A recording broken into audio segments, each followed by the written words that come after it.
Although the marketing function is largely spoken about when it comes to being the first application of generative AI in businesses, but HR function also holds a lot of promise, and that's what this snippet is all about. It will take you through a summary of the typical Gen AI potential application in areas like recruitment, performance management, and also something like personalization, which is more of a marketing kind of a theme.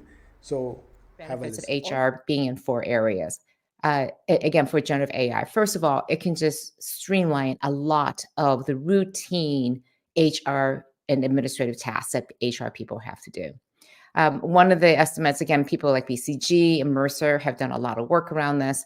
And the estimate is that, especially for things like job description, about looking at job descriptions, the routine administrative tasks that HR business partners have to do, recruitment managers have to do, even learning and development specialists have to do to create courses, track down information.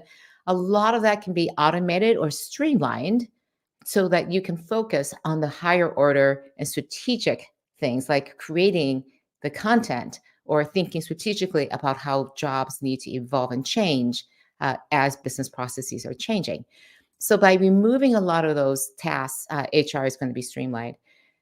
So first of all, just streamlining routine and administrative tasks, just reducing the mundane work that we all have to do in HR. The second key area is analyzing trends. Again, AI is fantastic at taking a huge amount of data and making sense of it. I love the example as one person said, I know that something's wrong with my team. It's not performing really well. Why is that? And as a manager, you used to have to guess, but now you have a lot of data around how that team is working, how it's being composed, and the ability to compare it to other teams inside the organization. Enterprises are filled with so much data, and yet it's not usable, and we can't turn it into insights and then actions because it's so difficult to analyze.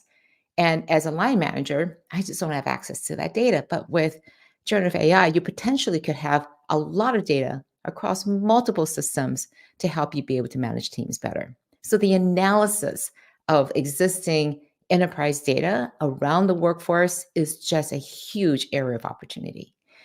And then third, thinking about just a personalization around training, engagement, onboarding, hiring, even performance management, about how we manage all of that. It is a lot of work. It tends to be very generalized and it could be personalized and really done proactively, all of the training and development on an ongoing basis. And then finally, think about all those times you had to go look for information in your HR systems, like how do I log my vacation? And chatbots and virtual assistants can really streamline that by instead of clicking through a lot of portals and links, looking for the right information, you just put into a chat box, say, how do I log my vacation?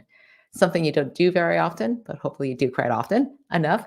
But it's, again, not obvious about how to do something. So those are sort of the four big areas